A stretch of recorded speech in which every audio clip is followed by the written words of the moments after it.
What's going on, Park Hoppin? Welcome back to the channel. And today, things are getting heated here in Orlando. That's right. There is a fight going on between Disney and the governor, Bob Iger, Ron DeSantis. And today was no exception when Bob Iger decided to take a little jab there at Ron DeSantis, calling him anti-business and anti-Florida. And some of you might be like, Jay, what the heck is going on?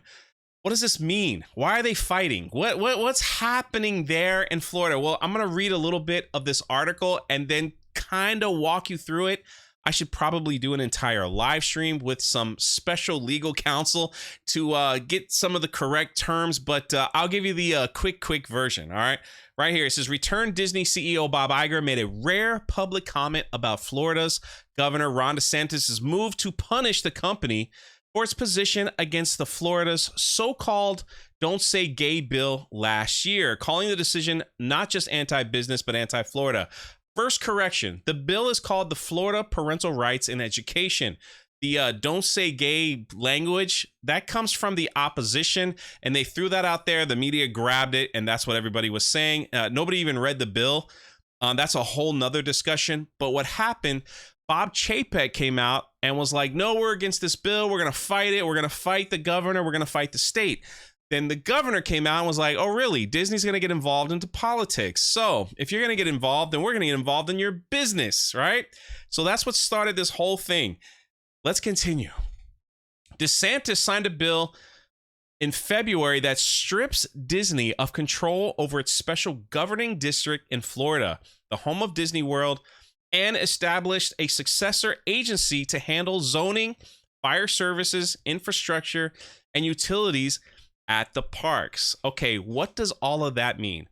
So for years, they call it Reedy Creek, all that stuff, if you've heard that term, for years, Florida had their own government. Now, this was back when Orlando was nothing but swamps, but they basically were given these special powers to have their own government so they can get stuff done quicker because they were building stuff quickly. You know, they got the theme parks, resorts, all kinds of stuff. Now, the property that Disney owns, like the size of Manhattan, it's huge, and they still have tons of land out there.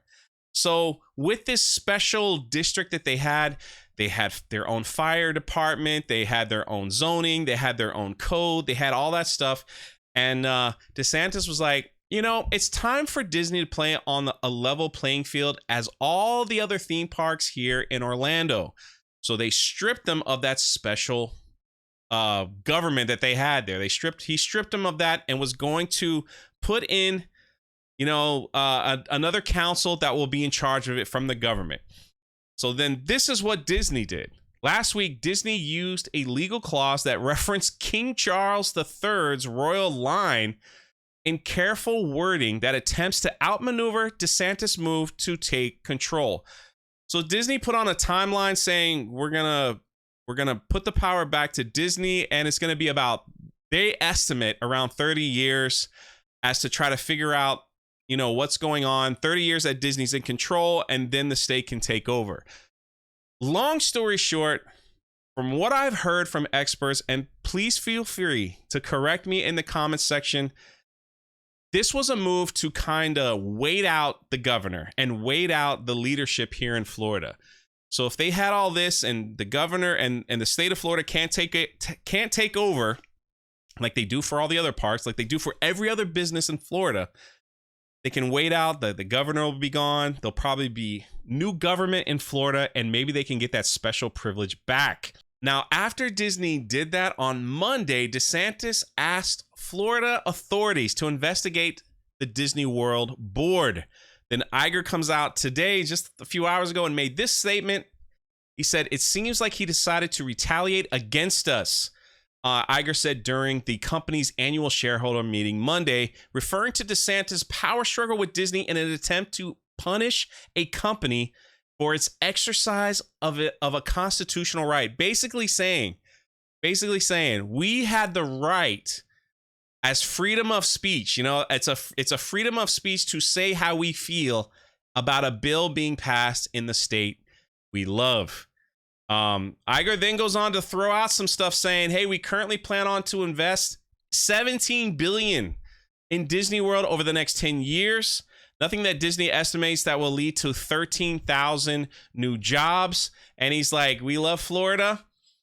We're going to invest in a lot of new jobs, even though they're cutting like 7,000, you know, because they need to save money because they're not making any money. But now they going to invest money to create new jobs. That's, I don't know, man. Like, I guess we'll see where that goes from there.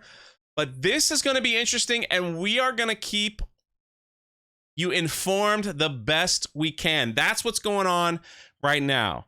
So as of today, Disney still has the power like they had before. And I personally think they're using this to wait out the system till there's new leadership in Florida and then go, hey, look, we had an issue with Ron. He's not here anymore. Can you just give us back our special? Everything was working great. You know, we got almost 80,000 people employed in Florida. There's a lot of tax money going in. We bring tourism here. Can you give us that special permit back? And who knows? Maybe that next governor will do that. We'll see. Let me know your thoughts in the comment section below. Just keeping you informed. It's going to be a wild ride.